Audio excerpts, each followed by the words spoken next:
Hello भाई लोग। तो कैसे हो आप लोग? I hope you all are very good and happy. जैसे कि आपको पता होगा कि आपका बिहार सुपर टेट का एग्ज़ाम जो है वो अगस्त में होने वाला था। पर अब मुझे नहीं लगता है कि वो अगस्त में हो पाएगा, क्योंकि आपको भी पता है कि हाई कोर्ट में दो तीन बहुत सारे केसेस हो रखे हैं। तो अभी उस पर स्टे लगने के पूरे पूरे चांसेस हैं। तो अब इस समय में आप करोगे क्या? एक तो पहली बात कि जो आपका ये सिलेबस था ये बीपीएससी लेवल का था, मीन्स कि काफ़ी हार्ड और टफ सिलेबस था, जो कि 2 अगस्त तक कैप्चर करना, पूरा पढ़ना, फिर उसको रिवाइज करना एक बहुत ही टफ टास्क था। अब आपको मिलेगा टाइम, अब आपको मिलेगा अच्छा खासा पढ़ने का मौका। तो इस समय को आप अच्छे से, इस अपॉर्चुनिटी को आप अच्छे से पकड़ो, अच्छे से पढ़ो इस समय। क्योंकि अगर आप अभी अच्छे से पढ़ते हो, आपके पास मई है, ये जून जुलाई जुलाई तक तो हम लोग आपका सिलेबस भी ख़त्म करवा देंगे। तो आपके पास अगस्त सितंबर, क्योंकि मुझे अब नहीं लगता कि सितंबर अक्टूबर से पहले एग्ज़ाम होगा। क्यों? क्योंकि उसके बाद दुर्गा पूजा आएगा, दिवाली आएगा, छठ आएगा। तो अगर कोर्ट का फैसला जल्दी आ जाता है तो आपका एग्ज़ाम जो है अगस्त सितंबर तक में हो जाना चाहिए। अगर लेट होता है तो फिर आपका छठ के बाद ही एग्ज़ाम होने का कोई चांस बनता है। ऐसा अनुमान लगाया जा सकता है, इसका कोई फिक्स नहीं हो सकता है कि अगर कोर्ट का ऑर्डर पहले आ जाए या ऑन टाइम अगस्त में भी एग्ज़ाम हो जाए। तो मैं एक अनुमानित बता रहा हूँ आपको। तो अगर आप बिहार सुपर टेट की प्रिपरेशन कर रहे हैं तो आप अभी से लगे रहो, क्योंकि इस साल तो किसी न किसी कीमत पे आपका पेपर हो ही जाना है। क्योंकि अगले साल इलेक्शन है, तो इस साल आपका पेपर करवा के वो लोग अगले साल तक आपको रिजल्ट भी दे ही देंगे। तो हम लोग आपका, मैम आपका सोशल साइंस का क्लास ले रही थी और मैं आपका साइंस का ले रहा था, जिसमें मैंने आपका 2 चैप्टर करवा दिया था, science in our daily life और दूसरा था मोशन। आज हम लोग बात करेंगे फोर्स के बारे में। जब फोर्स हो जाएगा तो आपका अप्रॉक्स फिजिक्स का आधा चैप्टर खत्म हो जाएगा। फिर 3-4 चैप्टर और बचेंगे, जैसे ग्रेविटेशनल फोर्स, इलेक्ट्रिसिटी, लाइट। बस इसके अलावा आपको कुछ फिजिक्स में ज़्यादा पढ़ना नहीं है। जितना पढ़ा रहा हूँ अगर आप उतना करके जाते हो तो आपका आराम से निकल जाना है बिहार सुपर टेट का एग्जाम बहुत इजीली। ठीक है, तो बिना टाइम गवाए स्टार्ट करते हैं। तो पहला है हमारा force and law of motion, introduction है फोर्स का। अच्छा, फोर्स किसको कहते किसको है? आप इस पीपीटी को मत पढ़ना इन द सेंस कि जब तक मैं बोलूँ ना तब तक मत पढ़ना। क्यों? क्योंकि पहले इसको एक आम भाषा में समझते हैं। ये बुक किस लैंग्वेज को आप साइड करो, आम भाषा में समझते हैं कि फोर्स होता क्या है। अच्छा, मान लो आपको कभी किसी पे गुस्सा आया, बहुत ही गुस्सा आया, आप क्या कहते हो? जाते हो थप्पड़ लगा लेते हो। उससे क्या होता है? चोट लगता है उसको, उसका चेहरा इधर से उधर हल्का हो जाता है। अच्छा, मान लो आपको बेड पे जाना है, पर बेड पे जाने तक के लिए बीच में आपके टेबल है, कुर्सी है, तो आप क्या करोगे? कुर्सी को हटा दोगे, उठाओगे, ऐसे ऐसे रख दोगे। टेबल है उसको उठाओगे, हटा दोगे। अच्छा, मान लो ट्रैफिक जैम है, ठीक है, ट्रैफिक जैम में 2 साइकिल आगे गिरा हुआ है, तो आप क्या, और आप हो बाइक से, तो आप क्या करोगे? उस पर बाइक चढ़ा दोगे या फिर आप साइकिल को हटा दोगे उतर के? मोस्ट प्रोबेबली आप हटा दोगे, क्यों किसी का नुकसान करना। ठीक है, तो ये सब हो कैसे रहा है? ये सब हो रहा है फोर्स के कारण से। मीन्स कि अगर हाथों में दम नहीं होगा, फोर्स नहीं लगेगा, तो कोई काम इस दुनिया में हो ही नहीं सकता है। मैं बोल रहा हूँ, मेरे कंठ से आवाज़ निकल रहा है, इसमें भी फोर्स लग रहा है। मैं खाना खाता हूँ, उसमें भी फोर्स लगता है। मैं टहलता हूँ, उसमें फोर्स लगता है। मैं जाके सब्जी लाता हूँ, उसमें फोर्स लगता है। मैं टीवी देखता हूँ, उसमें फोर्स लगता है। मैं वीडियो बना रहा हूँ, उसमें फोर्स लगता है। आप इंजॉयमेंट करते होगे, उसमें फोर्स लगता होगा। मीन्स कि इस दुनिया में हर जगह फोर्स लग रहा है। मैं यहाँ चुपचाप ऐसे करके बैठा हूँ, फिर भी फोर्स लग रहा है। आप पूछोगे कौन सा फोर्स लग रहा है? तो सर, ग्रेविटेशनल फोर्स लग रहा है। अच्छा, तो ये ग्रेविटेशनल फोर्स क्या है? जो पृथ्वी आप पे लगा रही है। मीन्स कि इस दुनिया में जो भी है, जो भी इंसान, भगवान, हैवान, जो भी है, सब के सब पे फोर्स लग रहा है। किसी पे कम, किसी पे ज़्यादा। किसी पे इतना फोर्स लग रहा है कि आपको पता चल जा रहा है, किसी पे इतना लग रहा है कि आपको पता ही नहीं चल रहा है। ठीक है, तो यही है आपका फोर्स। फोर्स का सिंपल सा मीनिंग वो है कि अगर किसी चीज़ में वो कोई मोशन करवा दे, हाँ, या उसको उसको मतलब उसमें फोर्स लगा के उसको उसका शेप चेंज कर दे, तो उसको फोर्स कहते हैं। ठीक है, अगर मेरा हाथ ऐसे है, मैंने इसको ऐसे किया, मेरा हाथ मूव कर गया, ये क्या है? मैंने फोर्स लगाया, मेरा हाथ मूव कर गया। सिंपल है। मीन्स कि किसी भी चीज़ में अगर मोशन आ जाए तो समझना उसमें फोर्स लग रहा है। ठीक है, अगर नहीं भी आए तब भी फोर्स लग रहा होता है, पर वो हिडन फोर्स होता है। मैं वो आपको उसके बारे में बताऊंगा, ठीक है, आगे बताऊंगा। इस दुनिया में बिना फोर्स का कुछ नहीं हो रहा है। अब आते हैं हम लोग आज के अपने बुकिश लैंग्वेज पे कि ये बुकिश लैंग्वेज क्या कहता है। बुकिश लैंग्वेज हमारा कहता है force Force is a fundamental concept in physics that describes the influence or push-pull effect that one object exerts on another. ये देखो, the influence or pull-push effect that one object exerts on another. मैंने अभी आपको example दिया था ना कि ये हाथ है मेरा, इस पे एक ये जो हाथ है मेरा इसमें पुल करेगा या पुश करेगा तो मैं हाथ ऐसे मूव कर जाएगा, ठीक है। ये कैलकुलेटर है, मैंने इसको ऐसे किया, ऊपर की ओर उछाला, एक पुल आया। किसका पुल आया? ग्रेविटेशनल फोर्स का पुल आया। तो ये क्या हो रहा है कि एक बॉडी दूसरे बॉडी पे फोर्स लगा रही है, ठीक है। मीन्स कि अगर फोर्स हो तो दो बॉडी होना नेसेसरी है। बिना दो बॉडी के फोर्स लग ही नहीं सकता है। मीन्स कि फोर्स लगने के लिए दो चीज़ चाहिए ही चाहिए। मान लो आप ब्रह्मांड में अकेले हो, कोई नहीं है, आपके अलावा कोई नहीं है, ना ग्रेविटेशनल फोर्स है, ना कोई पशु पक्षी है, ना इंसान है, ना जानवर है, ना भगवान है, ना हैवान है, कोई नहीं है, तो उस केस में फोर्स लगेगा ही नहीं, ठीक है। दो चीज होना ही होना चाहिए फोर्स लगने के लिए, ठीक है। अगला कहता है कि it is a vector quantity. देख लो भाई, क्वेश्चन यहीं से बनेगा। ये क्या है? वेक्टर क्वांटिटी है। अच्छा, वेक्टर क्या होता है? तो साहब मैंने मोशन चैप्टर में बहुत अच्छे से स्केलर और वेक्टर के बारे में बताया था, ठीक है। अगर आपने ये वो वीडियो नहीं देखा है तो आप सबसे पहले मोशन देखो, क्योंकि यह हर चैप्टर एक दूसरे से लिंक है। अगर आप हर चैप्टर को लाइन बाय लाइन देखते जाते हो, सीज बाय सीज, ठीक है, तो आपको याद करने का जरूरत ही नहीं पड़ेगा। आप सब कुछ समझ के सिर्फ एक बार पढ़ लोगे, वो पढ़ के आप सारे का सारे क्वेश्चन सॉल्व करके आ जाओगे। आपको कोई एक्स्ट्रा मेहनत करने की कोई भी जरूरत नहीं पड़ेगी। फिर भी मैं यहाँ डिफाइन कर दे रहा हूँ वेक्टर क्वांटिटी होती क्या है। वेक्टर मीन्स आपका magnitude means number plus direction. मतलब 5 किलोमीटर एक नंबर मान लिया कि एक गाड़ी है 5 किलोमीटर पर आवर की स्पीड से चल रही है। किस डायरेक्शन में जा रही है भैया? तो ईस्ट डायरेक्शन में जा रही है। ये क्या हो गया? ये आ गया आपका वेक्टर। जैसे ही किसी नंबर में डायरेक्शन भी जुड़ जाए वो वेक्टर हो जाएगा। अगर यह मैं कहता कि मुझे गया जाना है, गया जाने में मुझे 100 किलोमीटर लगेंगे, ठीक है, ये आपका क्या हो गया? ये आपका हो गया स्पीड, कि मैं सिर्फ नंबर की बात कर रहा हूँ कि 100 किलोमीटर जाना है। तो 100 किलोमीटर क्या है? 100 किलोमीटर जाने के लिए मैं 5 किलोमीटर पर स्पीड से चलूंगा। ये क्या आपका सिर्फ नंबर आ रहा है, ठीक है। तो ये आपका स्केलर क्वांटिटी हो गया। पर जैसे ही मैंने कहा कि 100 किलोमीटर नॉर्थ में जाना है और 5 किलोमीटर नॉर्थ के स्पीड से नॉर्थ में जाना है, तो डायरेक्शन भी जुड़ गया। ये आपका क्या हो गया? ये आपका वेक्टर हो गया, जहाँ नंबर भी जुड़ रहा है, स्पीड भी प्लस डायरेक्शन भी। तो इसको क्या कहेंगे? इसको कहेंगे वेक्टर। और जहाँ जैसे ही सिर्फ नंबर आएगा कि 5 किलोमीटर की स्पीड से जा रहा है, उसमें कोई डायरेक्शन नहीं जुड़ रहा है, तो वो आपका हो गया स्केलर। आपसे क्वेश्चन ऐसे ही पूछेंगे कि फोर्स बताइए क्या है, स्केलर क्वांटिटी है, वेक्टर क्वांटिटी है। आपसे ऐसे ही ऑप्शन देके पूछ लेंगे या नन ऑफ दीज है, तो उसमें आपको टिक करना है वेक्टर क्वांटिटी, ठीक है। आई होप कि आपको अच्छे से समझ में आ गया हो। अगला लाइन कहता है which means it has both magnitude and direction। एक सेकंड में पिन मूव नहीं कर रहा। हाँ, both magnitude and direction, जैसा कि मैंने आपको बताया अभी, सेम वही चीज़ है ना, सेम वही है। मैग्नीट्यूड डायरेक्शन का कॉन्सेप्ट आपको बता दिया कि वेक्टर क्या होता है, जिसमें मैग्नीट्यूड और डायरेक्शन जो दोनों हो। Force is responsible for causing changes in an objects motion और शेप। मैंने अभी आपको थोड़ी देर पहले बताया था कि ताली बजाओ या आप ऊपर उछलो या कुछ भी करो तो आप पे एक फोर्स लगता है, ठीक है। एक बॉडी पे दूसरा फोर्स लगता है, तभी उस बॉडी में मोशन होता है। तो फोर्स का क्या काम क्या है? मोशन करवाना। सिंपल सी बात है, फोर्स ही रिस्पॉन्सिबल होता है किसी भी बॉडी में मोशन करवाने के लिए, ठीक है।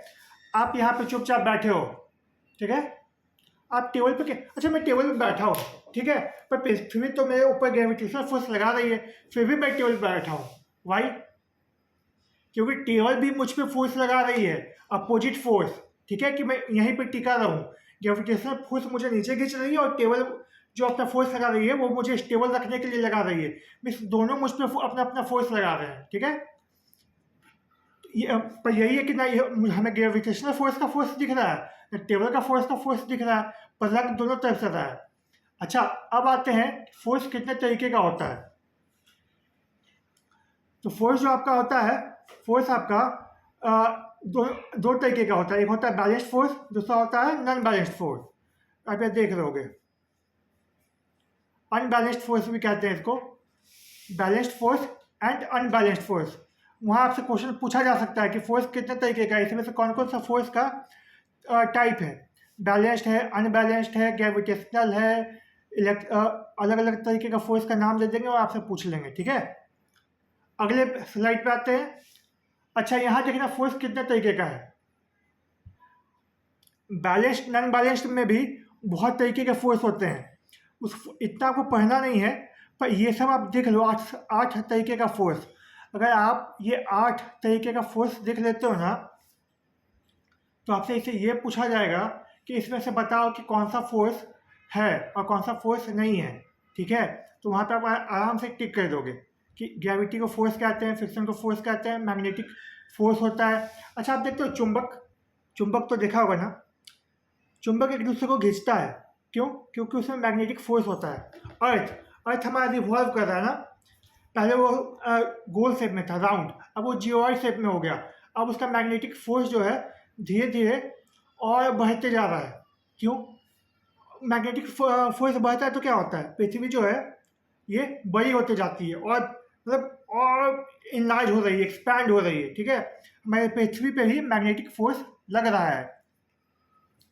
अगला है आपका अप्लाइड फोर्स। आप टेबल को उठाते हो, घसकाते हो, जैसे ये मैं कैलकुलेटर यहाँ पे रखा हुआ है, मैंने इसको हटाया है, यहाँ से हटा के यहाँ पे रख दिया, टेबल साइड में चला गया। मैंने क्या किया, उसको उठाया फिर वहाँ पे रख दिया। ये क्या है? ये आपका अप्लाइड फोर्स। अच्छा, ग्रेविटी, ये ग्रेविटी, आप जंप करते होगे, ठीक है। अच्छा, आपने कभी सोचा कि आप सोचना क्या है, अब तो आप खुद ही टीचर बनने जा रहे हो, आपने कई बार सोचा होगा कि आप जब जंप कर रहे हो, छत पे से कूदते हो या कहीं से भी कूदते हो, तो नीचे ही आते हो, ऊपर नहीं जाते हो, जैसा कि न्यूटन साहब ने सोचा था। सेम वैसे ही आपने भी कभी ना कभी सोचा ही होगा, ऊपर क्यों नहीं जा रहा हूँ, नीचे ही क्यों आ रहा हूँ, मैं चिड़िया की तरह उड़ क्यों नहीं पा रहा हूँ, शेर की तरह दहा ही क्यों पा रहा हूँ, ऐसा सोचते होगे। just because of one force, that is gravitational force 9.8 mg, right, जिसको ग्रेविटेशनल फोर्स कहते हैं, जो आप पे हमेशा लगते रहता है, ठीक है। तो वो ग्रेविटेशनल फोर्स हो गया। एक होता है फ्रिक्शन फोर्स, ये आपका फ्रिक्शन फोर्स। अच्छा, क्या आपको पता है कि आप रोड पे जब चलते हो या दौड़ते हो या आप गाड़ी चलाते हो, तभी आपके गाड़ी पे यहाँ पे फोर्स लग रहा होता है। एक्चुअली फोर्स आप पे लग रहा होता है, फ्रिक्शन फोर्स लगता है। जब आप चलते हो ना, तो आपको फ्रिक्शन लग रहा होता है नीचे से, पर आप इतने तेज़ी से चलते हो कि फ्रिक्शन फोर्स आपका कुछ बिगाड़ ही नहीं पाता है। आपका फोर्स फ्रिक्शन फोर्स से ज़्यादा तेज होता है, और फ्रिक्शन फोर्स जो होता है कम होता है, इसलिए आप मूव कर पाते हो। अगर फ्रिक्शन फोर्स जिससे आपसे तेज हो गया तो आप मूव ही नहीं कर पाओगे, ठीक है। अच्छा, बियॉन्ड फोर्स, ये जो लोग गोवा जाते होंगे रेगुलरली या कोई वेकेशन पे जाते होंगे, तो वहाँ देखते होंगे कि एक डब्बा रहता है, उसमें आग लगा दिया जाता है और वो ऊपर उड़ने लगता है, और उसमें सब बैठ के ऊपर घूमते हैं। तो क्या वो क्यों हो रहा है? वो बियॉन्ड फोर्स के कारण हो रहा है। क्यों? क्योंकि बैलून जो है हल्का हो गया तो वो ऊपर जा रहा है। टेंशन फोर्स भी आपने देखा ही होगा, भाई बहन खेलते तो हो गई बचपन में, जब दो तरीके से लोग खींच रहे हैं। मान लो कि आप 3 भाई हो, ठीक है, आप बीच में हो, आपका एक बड़ा भाई है, आपका छोटा भाई है, दोनों का सेम वेट है, दोनों का सेम हाइट है, तो क्या होगा, ना आप उधर ना वो बड़ा भाई आपका ना आपको इधर घिस सकता है, ना छोटा भाई आपको उधर घिस सकता है। आप जहाँ थे वहीं पे खड़े रह जाओगे, ठीक है। पर अगर बड़ा भाई ज़्यादा मजबूत हुआ तो वो आपको उधर खींच लेगा और छोटा भाई आपको नहीं खींच पाएगा। तो ये क्या हुआ, ये टेंशन क्रिएट हो रहा है। टेंशन किस पे क्रिएट हो रहा है? टेंशन आप में क्रिएट हो रहा है। क्योंकि वो उधर से खींच रहा है और छोटा भाई आपको उधर से खींच रहा है, तो इस फोर्स को टेंशन फोर्स कहते हैं। ड्रैग फोर्स, अगर अगर किसी ने एयर फोर्स का शो देखा होगा तो उसने देखा ही होगा कि कैसे खुल जाता है और फिर लोग हवा में ही घूमते रहते हैं, देखा है ना आप लोगों ने। और स्प्रिंग फोर्स भी आपने देखा होगा, स्प्रिंग तो सबने यूज किया होगा, ऐसे ऐसे बचपन में दबाते होगे फिर उछलता होगा, दबाते होगे उछलता होगा। तो इतने तरीके के फोर्स होते हैं। और पुश पुल तो आप लोग जानते ही होंगे, आप कहीं किसी मॉल में या हॉल में जाते होगे तो देखते होगे पुश पुल, खुलने के लिए पुश करो, खींचने के लिए पुल करो, ये सब क्या है, ये सब आपका फोर्स है, टाइप्स ऑफ फोर्स है। आई होप कि आपको बहुत अच्छे से इस फोर्स की जानकारी हो गई होगी कि किसको किसको फोर्स कहते हैं। ये सारे क्वेश्चंस आपसे एग्जाम में पूछे जा सकते हैं कि बताओ भैया इसमें से कौन सा फोर्स है, ठीक है। अगला है हमारा बैलेंस फोर्स। अच्छा, बैलेंस फोर्स किसको कहते हैं भाई? अभी मैंने बताया था कि जब दो भाई हैं, ठीक है, एक आपको इधर से खींच रहा है, एक आपको इधर से खींच रहा है, दोनों मजबूत हैं, दोनों का सेम हाइट, दोनों का सेम वेट, तो क्या होगा? दोनों तो बराबर थे और दोनों जो है आप पे 20 न्यूटन का ही फोर्स लगा रहे हैं, ठीक है। वो भी 20 न्यूटन की फोर्स से आपको खींच रहा है, छोटा भाई भाई भी आपको 20 न्यूटन की फोर्स से खींच रहा है, तो क्या होगा? ना आप उधर खींचा पाओगे ना आप इधर खींचा पाओगे, आप रहोगे बिल्कुल स्टेबल वहीं के वहीं पे। तो ये क्या हुआ? ये हुआ बैलेंस फोर्स जो कि आप पे लगा, ठीक है। अब इसी का बुक किस लैंग्वेज देख लो। Balance force refers to a situation in which the forces acting on an object or a system are equal in magnitude and opposite in direction. यहाँ आप देख रहे हो, एक सेकंड देना मुझे, पेन, हाँ, equal in magnitude and opposite in direction means कि आपके दो भाई थे, ठीक, बड़ा वाला जो था आपको इस डायरेक्शन में खींच रहा है, छोटा वाला जो है आपको इस डायरेक्शन में खींच रहा है, पर सेम फोर्स से खींच रहा है। फोर्स कितना था दोनों का? 20 न्यूटन। अगर अपोजिट डायरेक्शन में खींचे और सेम मैग्नीट्यूड से खींचे, ठीक है, सेम फोर्स से खींचे, तो उसको हम लोग कहते हैं balanced force. when balanced force are applied, there is no net force acting on the object, which means the object remain in the state of equilibrium, ठीक है। यहाँ पे एक वर्ड यूज किया गया है, नेट फोर्स। या नेट फोर्स क्या है आप लोग सोचो, चलो मैं बताता हूँ। जब आप पे दोनों तरीके से फोर्स लग रहा हो ना, मान लो इधर से बड़े भैया पे लगा रहे हैं 30 न्यूटन का फोर्स और छोटे वाले लगा रहे हैं 20 न्यूटन का फोर्स, इस केस में क्या होगा कि बड़ा वाला खींच लेगा आपको अपने तरफ, तो क्या होगा? 10 न्यूटन का एक्स्ट्रा फोर्स उन्होंने लगाया, यहाँ पर नेट फोर्स जो है 10 न्यूटन हो गया। जब बड़े फोर्स में से छोटा फोर्स घटा देते हैं, मीन्स, एक सेकेंड है ना, जब बिग माइनस स्मॉल हो जाता है, 30 माइनस 20 हो गया 10, तो ये आपका 10 नेट फोर्स हो गया, ठीक है। जब बड़े में से छोटा घटा देंगे तो इसी को नेट फोर्स कह देंगे। आपको बस इतना ही पढ़ना है। आप IIT की तैयारी तो कर नहीं रहे कि मैं आपको 11 तक ले जाऊँ, आपका जो ये सिलेबस है ये 9-10 तक में ही काम कर जाएगा, 10 से अब आपसे पूछेंगे नहीं, ठीक है। तो सिंपल समझो यही है आपका नेट फोर्स। आई होप कि आप सबका क्लियर हो गया होगा।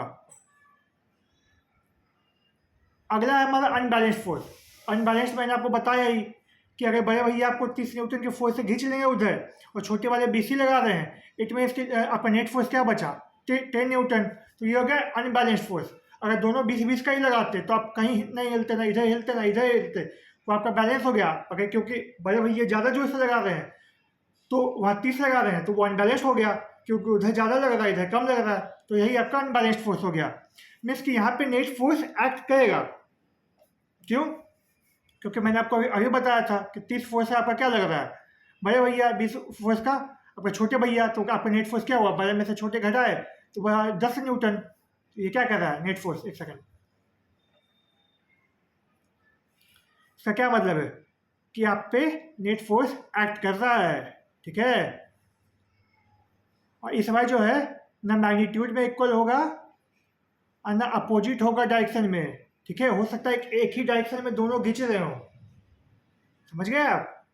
तो बैलेंस्ड फोर्स में अपोजिट डायरेक्शन होगा, नॉन बैलेंस्ड फोर्स में अनबैलेंस्ड फोर्स में बिल्कुल अपोजिट डायरेक्शन नहीं भी हो सकता है, हो भी सकता है, ठीक है, ऐसा नहीं कि नहीं होगा, हो भी सकता है और नहीं भी हो सकता है। और इसमें जो है नेट फोर्स एक्ट करेगा अनबैलेंस्ड फोर्स में, तो इसको आप अच्छे से ध्यान में रखना। ये अनबैलेंस्ड फोर्स के चलते ही आपका मोशन होता है। अच्छा, बैलेंस फोर्स होगा तो आप तो वहीं पे स्टेबल रह जाओगे।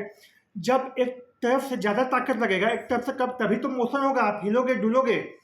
तो मोशन आपका कौन लाता है? आपका मोशन जो लाता है यही लाता है। मोशन में चेंज या शेप में चेंज आपका जो है अनबैलेंस्ड फोर्स ही लाता है,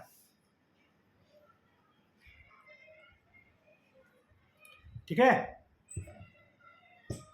फोर्स दो तरीके से लगा था अनबैलेंस्ड फोर्स में, एक इस साइड से एक इस साइड से। जिस साइड से ज़्यादा लगा उधर आप मूव कर गए, तो ये आपका क्या हो गया? Unbalanced force. अब आते हैं आज के अगले पीपीटी पे, फर्स्ट लॉ ऑफ मोशन।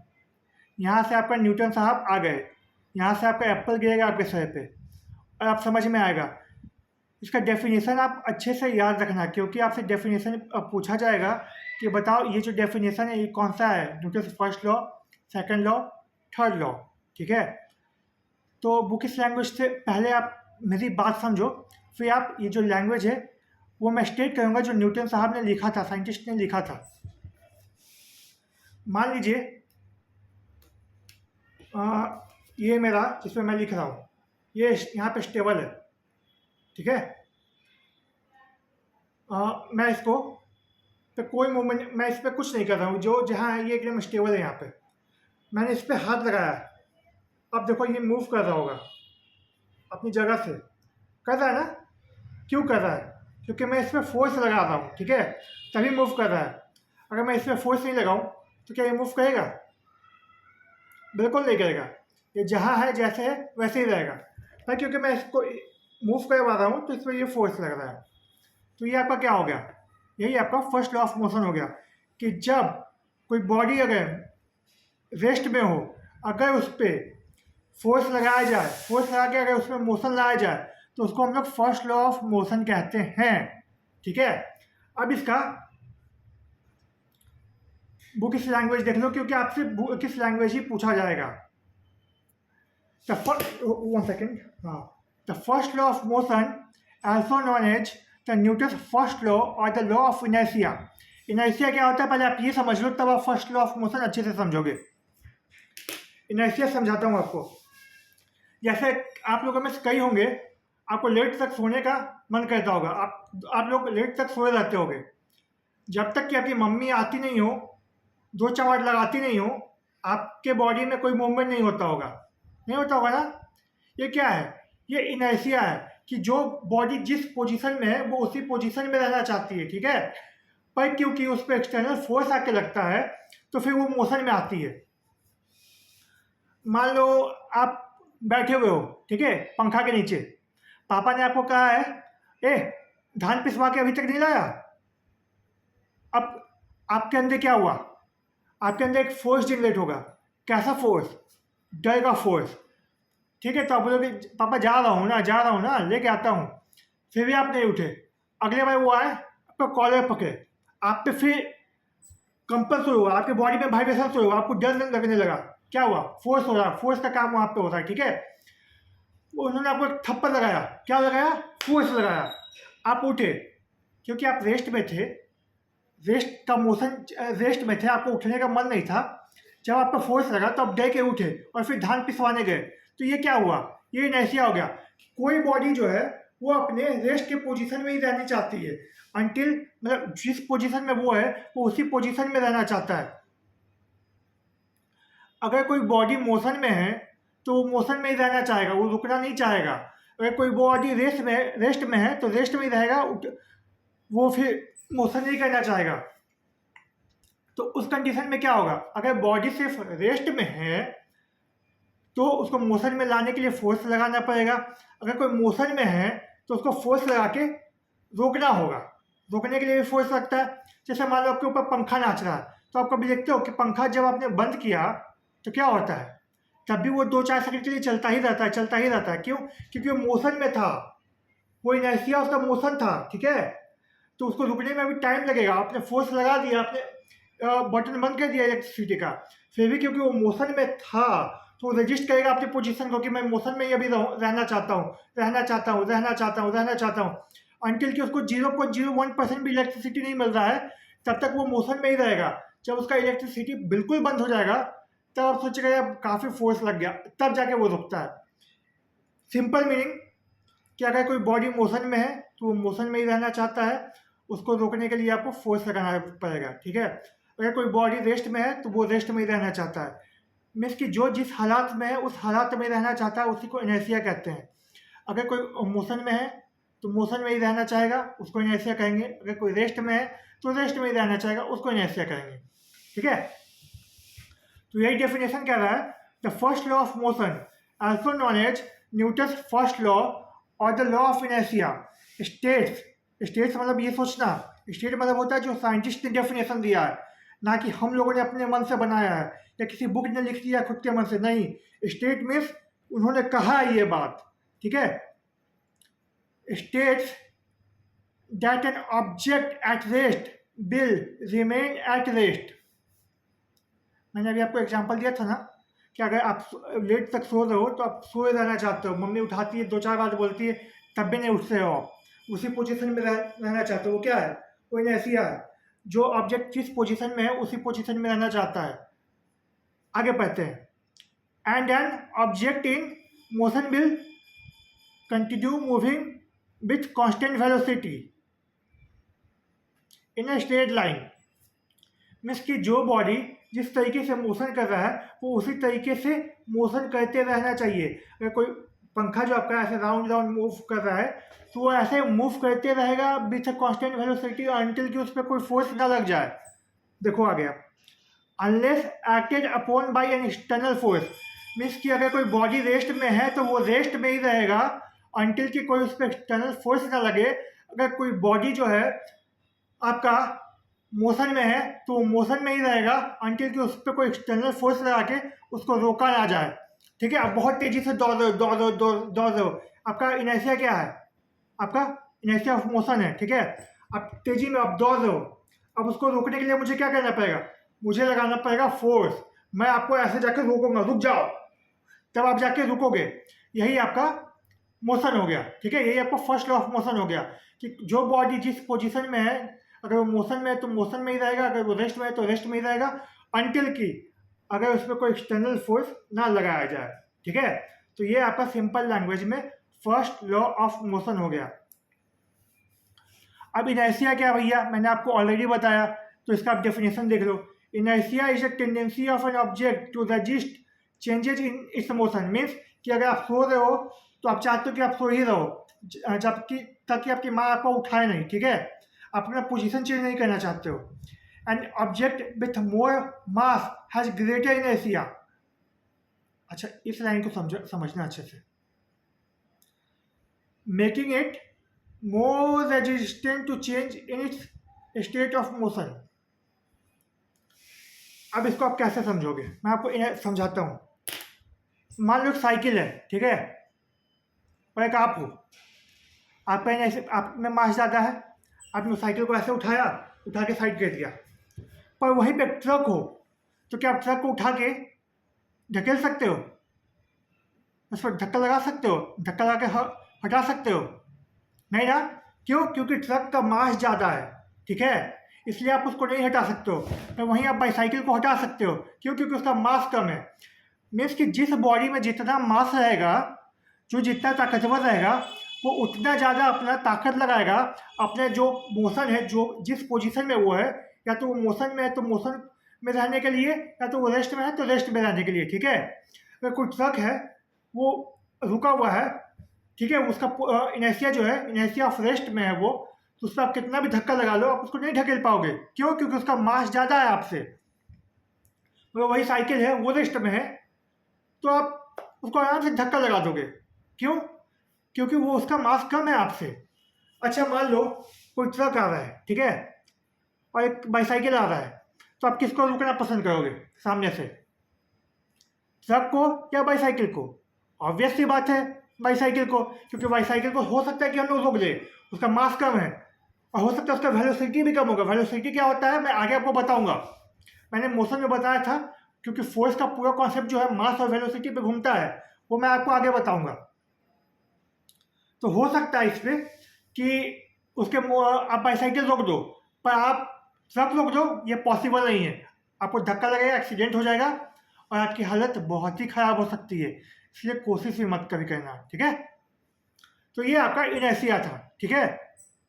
अब आते हैं हम लोग आज के अपने अगले टॉपिक पे।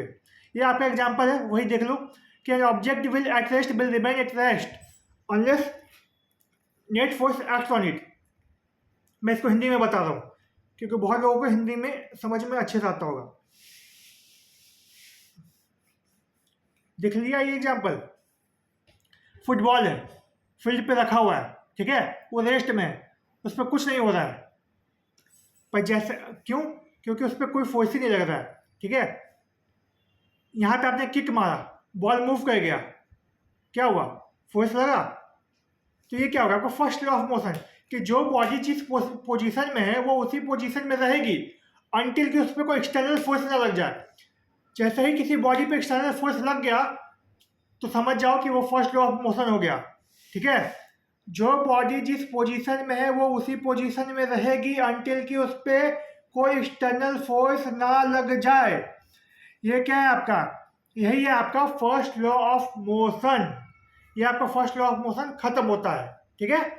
अगर आपसे एग्जाम में पूछ लिया जाए कि बताओ कि एक बॉडी रेस्ट पे है और इस पर एक्सटर्नल फोर्स लगाया जा रहा है, तो उसमें कौन सा लॉ ऑफ मोशन अप्लाई होगा, first law of motion, second law of motion, third law of motion.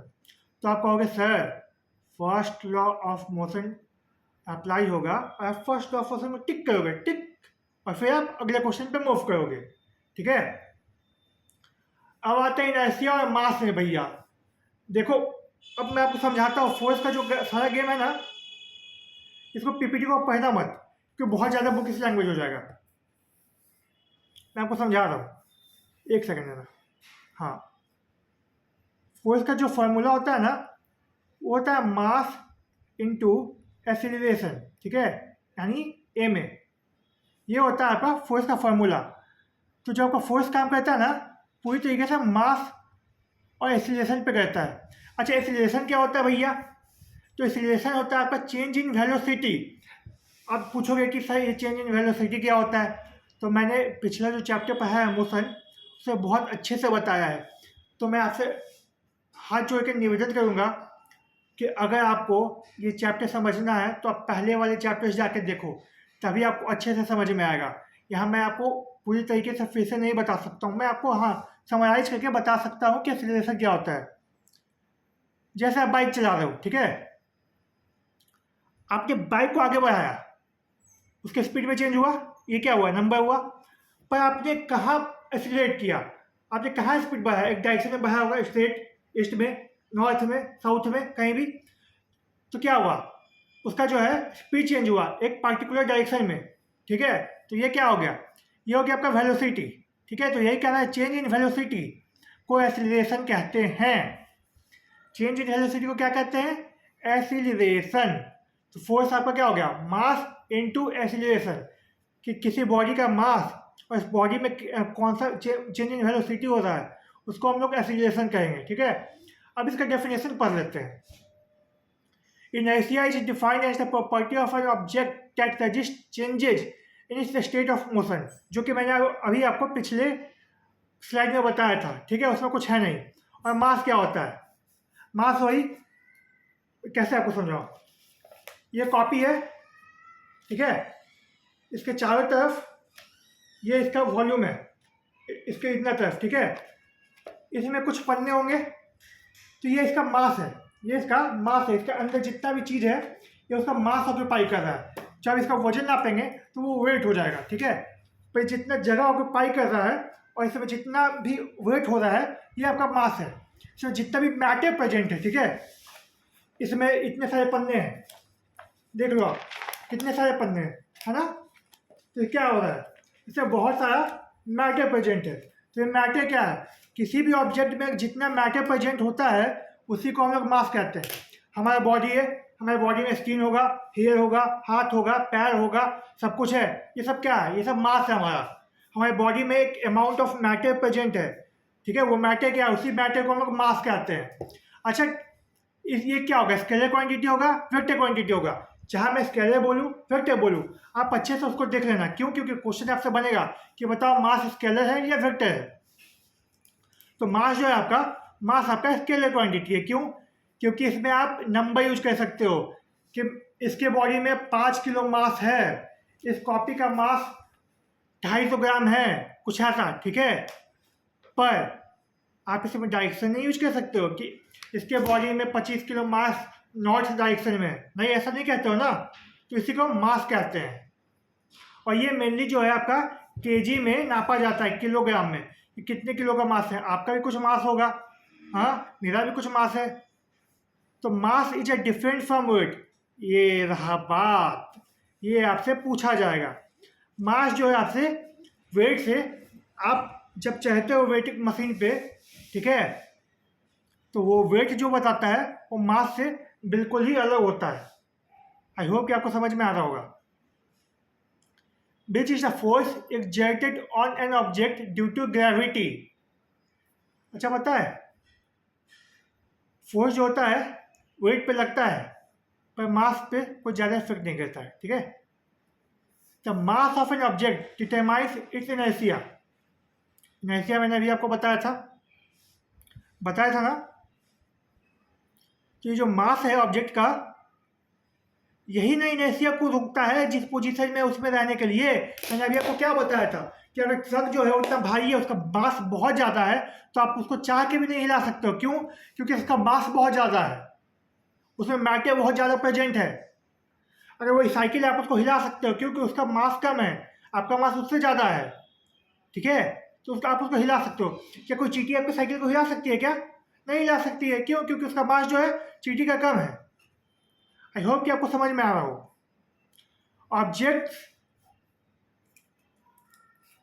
Objects with greater mass have greater inertia. Means जिस बॉडी का जितना मास होगा उसका उतना ही इनर्शिया होगा। मीन्स कि अगर मेरा वेट 85 kg है, तो मुझे कोई 10 kg वाला के नहीं हिला सकता है। मुझे हिलाने के लिए भी उसको कम से कम 30-35 kg वाला होना चाहिए, ठीक है। तब वो जाके मुझ पर कोई फोर्स लगा सकेगा, तब मैं हिल सकूंगा। तो मेरा इनर्शिया क्या हुआ, मैं रेस्ट में हूँ तो रेस्ट में ही रहूँगा, क्योंकि मेरा मास ज़्यादा है, ठीक है। तो वो यही कह रहा है, meaning they require more force to change the state of motion. I hope कि आपको क्लियरली सब कुछ समझ में आया हो। अगर ना समझ में आया तो आप कमेंट सेक्शन में कमेंट करना, और हमारे टेलीग्राम ग्रुप को आप ज्वाइन कर लेना, वहाँ पे आपको इसका PDF मिल जाएगा। ये एग्जाम्पल देख रहे हो, एक कार चलते हुए आ रही है, एक आदमी जो है उस पर खड़ा है। आदमी तो नहीं है, पर हाँ जिराफ लग रहा है। चलो, जिराफ वहाँ पे खड़ा है, पर वो जैसे ही गाड़ी रुकती है वो हिल जाता है। क्यों? क्योंकि वो एक, जैसे गाड़ी आपकी मोशन में थी, वो आदमी भी उसी मोशन में था, उसी स्ट्रेट लाइन में। पर क्योंकि गाड़ी सडनली रुक जाती है, गाड़ी रुकती है, आदमी नहीं रुकता है, ठीक है। क्योंकि गाड़ी सडनली रुक जाती है तो उसके मोशन में चेंज होता है, उसके मोशन में चेंज होता है, तो आदमी के मोशन में भी ऑटोमेटिकली चेंज होने लगता है। क्यों? क्योंकि आदमी तो उसी वैसे ही खड़ा है, पर क्योंकि गाड़ी सडनली रुक गई तो उसको एक झटका लगता है, तो वो जो पहले देखना वो ऐसे मूव कर जाता है। क्यों? क्योंकि आदमी उसी पोजीशन में था, वो तो मूव किया नहीं, गाड़ी रुक गई, तो आदमी को भी रुकना पड़ गया, ऐसे झुकना पड़ गया, उस पर भी फोर्स लग गया। तो यही आपका इनर्शिया हुआ, ठीक है। ये हाथी को क्या ये हिला सकता है? नहीं हिला पाया। क्यों? क्योंकि उसका वेट कम है, पर हाथी का मास ज़्यादा है, इसलिए वो इंसान हाथी को नहीं हिला पाता है। सिंपल सा। वो आई होप कि आपको सब कुछ समझ में आ रहा हो। अगला है डिफरेंस, कि मास और वेट में डिफरेंस क्या होता है। देखो, तो इस मास और वेट में जो डिफरेंस है, यहाँ से आपके क्वेश्चन बनेंगे, आप इसका स्क्रीनशॉट चाहो तो लेके रख सकते हो। ये जो डिफरेंस है ना, ये आपको यहाँ से अच्छे से बता दिया जाएगा, समझ में आ जाएगा। अगर आप चाहो तो इसको याद भी कर लेना। मैं यहाँ फिर भी आपको समझा दे रहा हूँ। जो मैंने आपको बताया था सेम चीज़ है, कि क्वांटिटी ऑफ मैटर किसी में प्रेजेंट रहा तो उसको मास कहेंगे। अगर वेट को अगर मेजर कर रहे हैं किसी ग्रेविटी की, उस पर कितना ग्रेविटेशनल फोर्स एक्ट कर रहा है, मीन्स कि अगर मेरा मास 85 kg है इस पृथ्वी पे, तो मैं चांद पे जाऊंगा तब भी 85 kg रहेगा। पर मेरा वेट अगर 85 kg पृथ्वी पे है, तो मेरा वेट चांद पे 85 kg नहीं रहेगा। क्यों? क्योंकि ग्रेविटेशनल फोर्स जो है पृथ्वी पे के कंपेरिजन में चांद का अलग होगा, इसलिए हमारे जो पृथ्वी पे ग्रेविटेशनल फोर्स लग रहा है वो अलग है, चांद पे जो लग रहा है वो अलग है, तो वेट ऊपर जो जाएगा उसका कम हो जाएगा। ठीक है, चांद पे mass is always constant at any place and any time. वही जो मैंने बताया कि पृथ्वी पे है तो सेम, चांद पे भी गया तो सेम, पर weight of an object depends on the gravity at that place. Means वही कि पृथ्वी पे है तो कुछ और है क्योंकि वहाँ ग्रेविटेशनल फोर्स कुछ और लग रहा है, चांद पे जाएगा तो कुछ और होगा, मून पे फिर आपका जुपिटर पे जाएगा तो कुछ और हो जाएगा। तो वो क्या है आपका? वो आपका वेट है। तो मास को जो है कैसे हम लोग नापेंगे? किलोग्राम में, ग्राम में, मिलीग्राम में। वेट को कैसे नापेंगे? न्यूटन में। ठीक है, mass is measured using A pan balance, triple beam balance, level balance, electronic balance. ये आपसे पूछेंगे नहीं, फिर भी आप इसको देख लो एक बार। ठीक है, और weight is measured using a spring balance. आपसे पूछा जाए ना कि इसमें से कितने तरीकों में से मास मेजर किया जाता है, तो स्प्रिंग बैलेंस छोड़ के जो भी आ गया वो आपका मास बैलेंस हो जाएगा। अगर स्प्रिंग बैलेंस आ गया तो वो आपका वेट हो जाएगा। आई होप कि आपको क्लियरली सब कुछ समझ में आ गया हो। और फिर से मास क्या है आपका? मास आपका स्केलर क्वांटिटी है, स्केलर एंड बेस क्वांटिटी। और वेट जो है आपका वेक्टर क्वांटिटी है। क्यों? क्योंकि ये चेंज होता है जगह बाई जगह, पृथ्वी पे कुछ, चांद पे कुछ, जुपिटर पे कुछ, सन पे कुछ। ठीक है, आई होप कि आपको अच्छे से समझ में आ गया हो। अब आते हैं सेकेंड लॉ ऑफ मोशन पे, और यहीं से आपका असली मोशन शुरू होता है। सेकेंड लॉ ऑफ मोशन क्या है? सेकेंड लॉ ऑफ मोशन जो है ये सर इसाक न्यूटन ने आपको दिया था। ये क्या कहता है कि acceleration of an object is directly proportional to the net force applied to it and inversely proportional to its mass. अब तक जो बताते आया था आपको, ये मेन वही है। कोई बॉडी है, ये कैलकुलेटर है, ये मूव कर रहा है। ठीक है, मान लो ये मोटरसाइकिल है, ये मोटरसाइकिल जो है मूव कर रहा है, मूव कर रहा है, मूव कर रहा है, मूव कर रहा है, बहुत तेजी से मूव कर रहा है, मूव कर रहा है, मूव कर रहा है, मूव कर रहा है, मूव कर रहा है, यहाँ के टकरा गया, रुक गया। यहाँ पे मैंने एक फोर्स लगाया इसको रोकने के लिए, प्लस फोर्स तो लगाया ही, प्लस क्या हुआ, क्योंकि इस गाड़ी से ज़्यादा मास जो था मेरे बाहों में था। ठीक है, तो ये थोड़ा देर रजिस्ट करेगा। क्यों? क्योंकि इसका मास जो है गाड़ी का मुझसे ज़्यादा है, पर क्योंकि मैंने फोर्स ज़्यादा लगाया है, वेलोसिटी ज़्यादा लगाई है। मीन्स गाड़ी अगर 50 किलोमीटर की स्पीड से आ रही थी तो मैंने फोर्स इस पर जो है 80 किलोमीटर पर स्पीड आगे की स्पीड से लगा दिया, जो कि नॉर्मल लाइफ में पॉसिबल नहीं है। हाथ की जगह इसको ट्रक मान लो, ट्रक आया, उसने रोक दिया। क्यों? क्योंकि उसका मास ज़्यादा था, उसकी वेलोसिटी ज़्यादा थी बाइक से। तो ये क्या हुआ? इसी को कहते हैं एक्सीलरेशन ऑफ एन ऑब्जेक्ट। जो आपका बॉडी का एक्सीलरेशन हो रहा है, आपकी गाड़ी का एक्सीलरेशन हो रहा है, मीन्स गाड़ी आपकी जितनी तेज़ी से चल रही है वो डायरेक्टली रिलेटेड है कि उस बॉडी पे कितना नेट फोर्स लग रहा है। मान लीजिए आपकी गाड़ी ऐसे जा रही है, 5 न्यूटन की स्पीड से आपकी गाड़ी भाग रही है, उस पर पृथ्वी जो है नीचे से फ्रिक्शनल फोर्स लगा रही है, फ्रिक्शनल फोर्स कम है इसलिए आपकी गाड़ी बहुत तेज़ी से मूव कर पा रही है। अगर फ्रिक्शनल फोर्स ज़्यादा हो जाएगी तो आपकी गाड़ी जो है बहुत तेज़ी से मूव नहीं कर पाएगी। अगर गाड़ी आपकी ऐसे जा रही है तो फ्रिक्शनल फोर्स ऐसे आपकी गाड़ी पे लग रहा है। ठीक है, तो यही कह रहा है कि एक्सीलरेशन ऑफ एन ऑब्जेक्ट जो है वो डायरेक्टली मीन्स कि सीधा सीधी रिलेटेड है, प्रोपोर्शनल है। किससे? कि उस पर कितना नेट फोर्स लग रहा है, और इनडायरेक्टली किससे रिलेटेड है कि उस पर वो कितने मास का है। ठीक है, तो आपको मैंने बताया था force equal to mass into acceleration, यही आप पे काम कर जाएगा, यही फॉर्मूला आप पे। सेकेंड लॉ ऑफ मोशन को समझने के लिए बस इसको समझो, force equal to mass into acceleration. अगर किसी बॉडी की मास ज़्यादा है, एक्सीलरेशन भी ज़्यादा है, ठीक है, तो उस बॉडी को आप नहीं रोक पाओगे। अगर किसी बॉडी की मास ज़्यादा है और एक्सीलरेशन बहुत ज़्यादा है, मास और एक्सीलरेशन जो है कम है, तब भी आप उसको रोक सकते हो। अगर किसी बॉडी का मास कम है और एक्सीलरेशन ज़्यादा है तब आप उसको नहीं रोक सकते हो।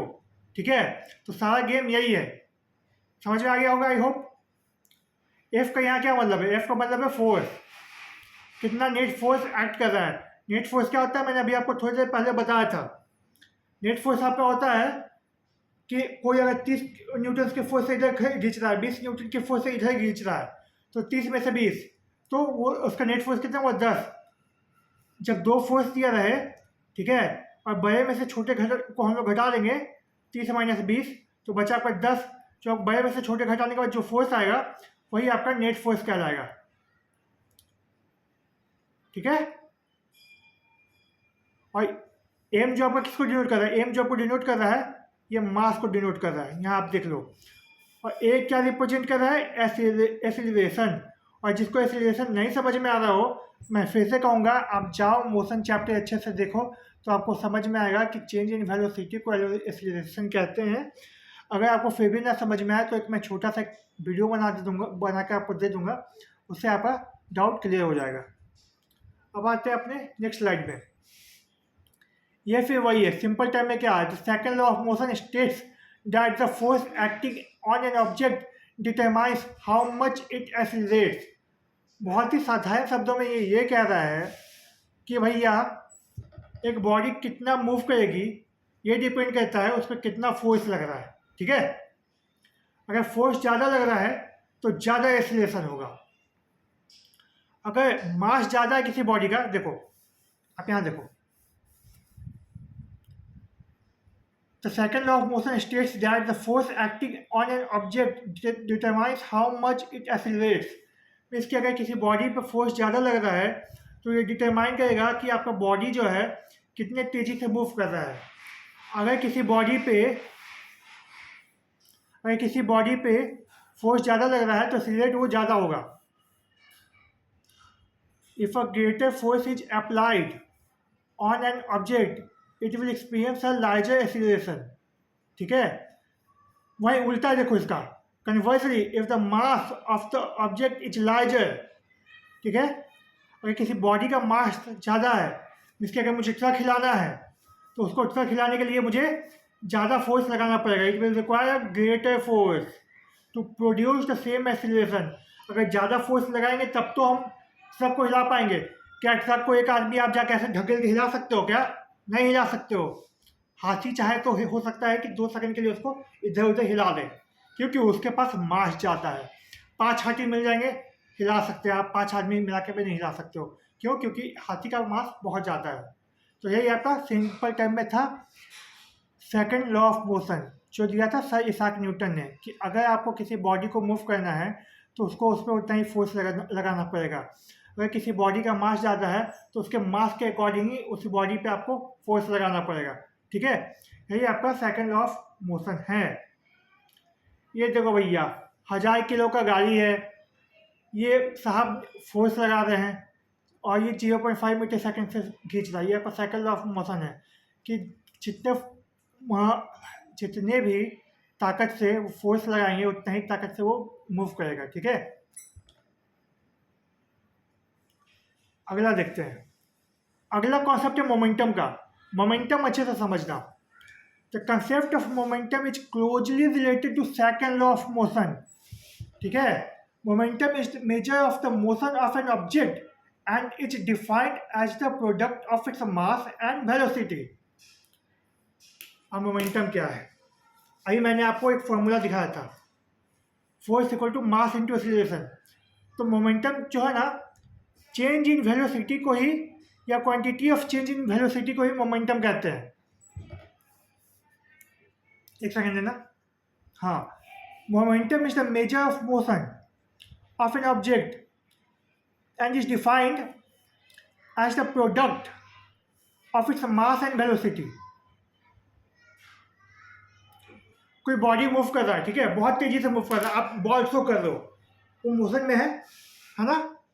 बॉल का कोई मास होगा, कोई वेलोसिटी होगा, आपने उसको, अच्छा कोई बैट्समैन बैटिंग कर रहा है, ठीक है, एक एग्जांपल है समझो, कोई बैट्समैन जो है बैटिंग कर रहा है, उसके पास बॉल जो है 150 किलोमीटर पर घंटे की स्पीड से बॉल आ रही है, वो उसकी वेलोसिटी हो गई।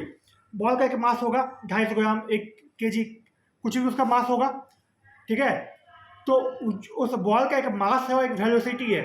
5 किलो का बॉल 150 किलोमीटर पर घंटे के स्पीड से मोशन करते हुए मेरे तरफ आ रहा है, इसी को मोमेंटम कहते हैं। कि एक मास और एक वेलोसिटी जिस बॉडी में होगी, उस बॉडी में को जब मोशन करेगा, मोशन करते वो जब वो आगे बढ़ेगा तो उसके मेजरमेंट को ही हम लोग मोमेंटम कहते हैं। अब यार ठीक है, इसका सिंपल सा एग्जांपल अभी आपको मैंने समझाया कि कोई क्रिकेट खेल रहा है, एक बैट्समैन बैटिंग कर रहा है, बॉलर बॉलिंग कर रहा है, बॉल का कुछ मास है, ठीक है, और उसका कुछ बॉलर ने कुछ वेलोसिटी से बॉल फेंका। इस 5 किलो का बॉल उन्होंने 150 किलोमीटर पर घंटे के स्पीड से फेंका, मान लिया इस बात को। तो जो जिस स्पीड से फेंका है ना, वो जो बॉल जो मूवमेंट कर रहा है, बॉलर फेंका और उसके बाद बैट्समैन तक पहुंचने तक, ठीक है, उस दौरान जो बॉलर बॉल जिसे फेंका और बैट्समैन जब खेल रहा है ऐसे, उन दोनों के बीच जब बॉल मोशन कर रहा है ना, उस समय के मोशन जो उस समय हो रहा है उसके मेजरमेंट को हम लोग मोमेंटम कहते हैं। मोमेंटम को रिप्रेजेंट कैसे करते हैं? प्लीज सॉरी एक सेकंड देना मुझे। हाँ, ये जो P है ना, P आपका रिप्रेजेंट करेगा मोमेंटम ऑफ द ऑब्जेक्ट को, और M आपका रिप्रेजेंट करेगा मास ऑफ द ऑब्जेक्ट, जो कि मैंने आपको पहले भी स्लाइड में बताया। और V से आपका क्या होता है? वेलोसिटी।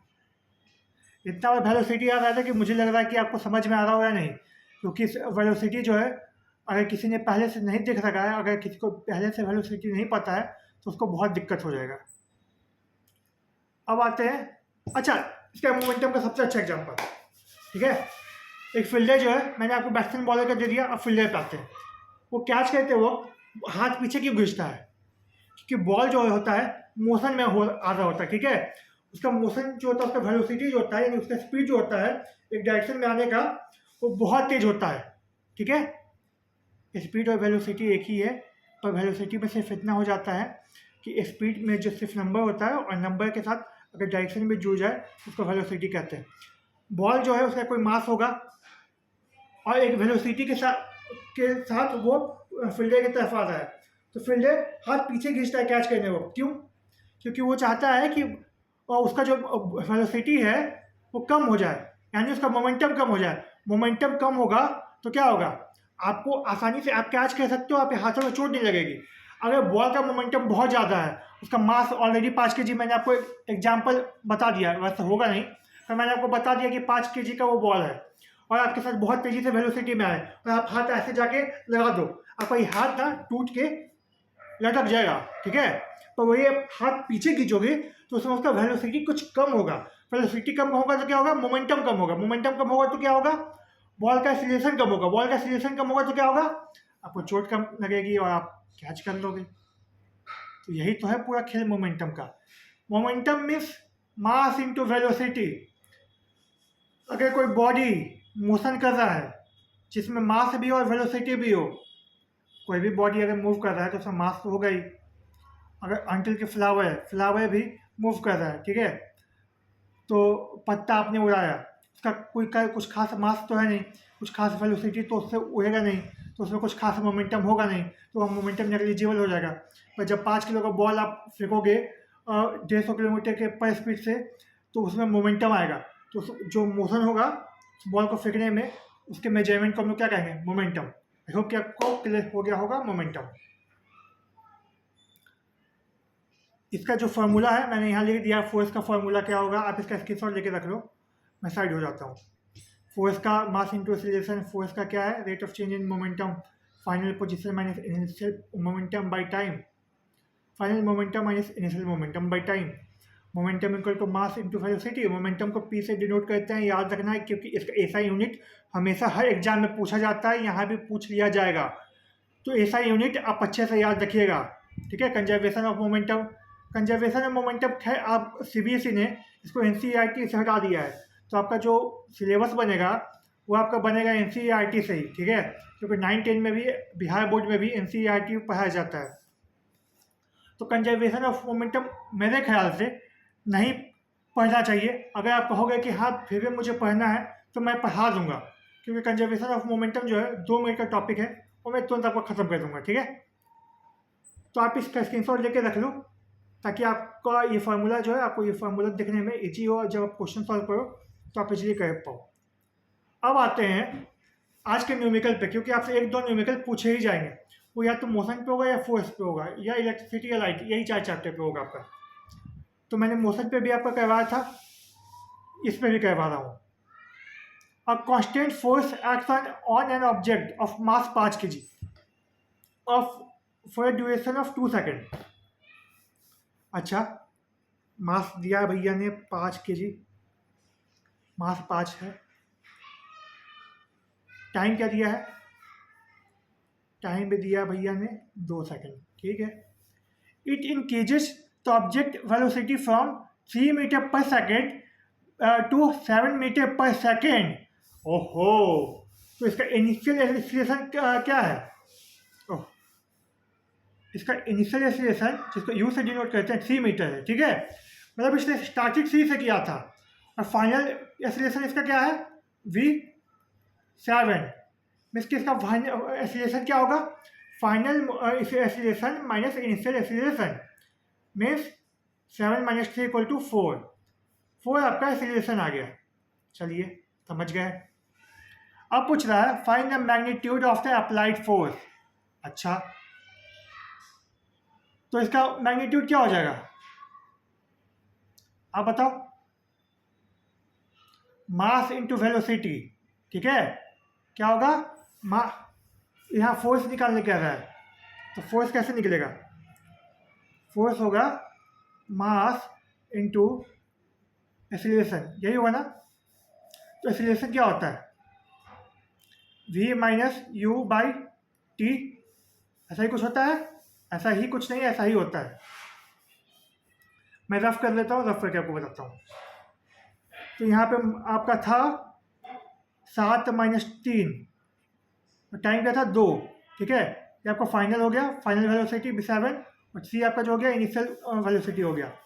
इसको हम लोगों ने जब हटाया तो ये क्या हो गया, 4/2, ठीक है। नीचे क्या है, टाइम है, तो ये 4/2 जब हमने किया, ऊपर क्या आपका वेलोसिटी निकला, फाइनल वेलोसिटी, और नीचे आपका टाइम, तो 2, क्या आ गया, 2 आपका एक्सीलरेशन हो गया, ठीक है।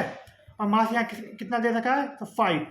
तो फोर्स क्या होता है, मास इनटू एक्सीलरेशन।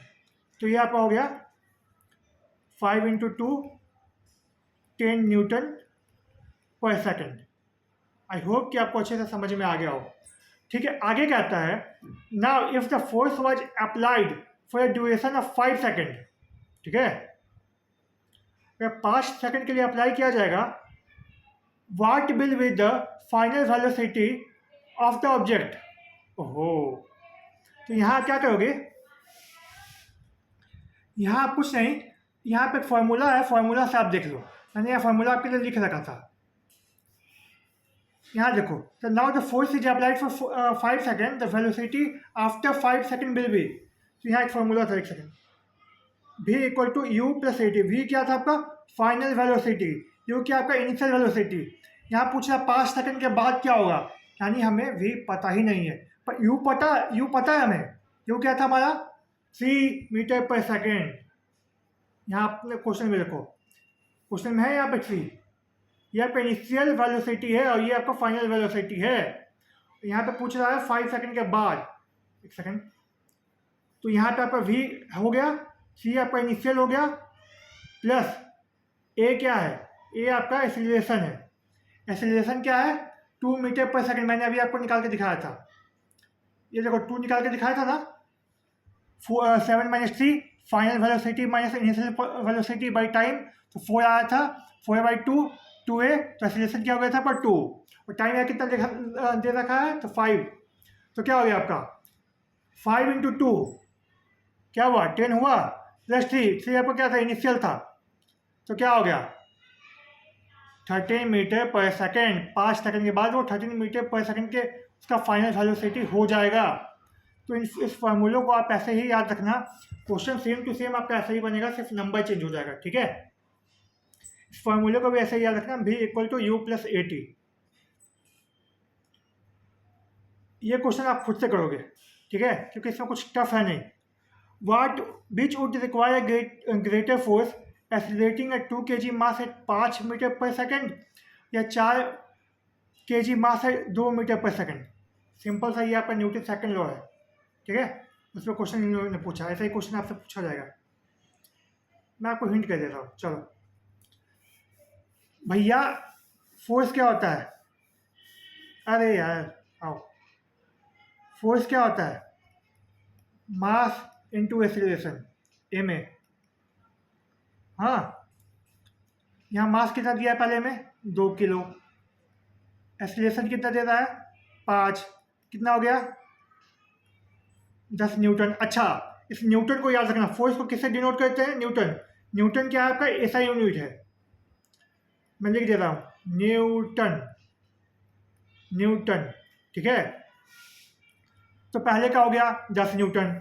दूसरा क्या कह रहा है? दूसरा बॉडी कि 4 किलो इसका मास है, ठीक है। 2 किलो इसका एक्सीलरेशन है, 2 मीटर पर सेकंड एक्सीलरेशन है, ये कितना हुआ?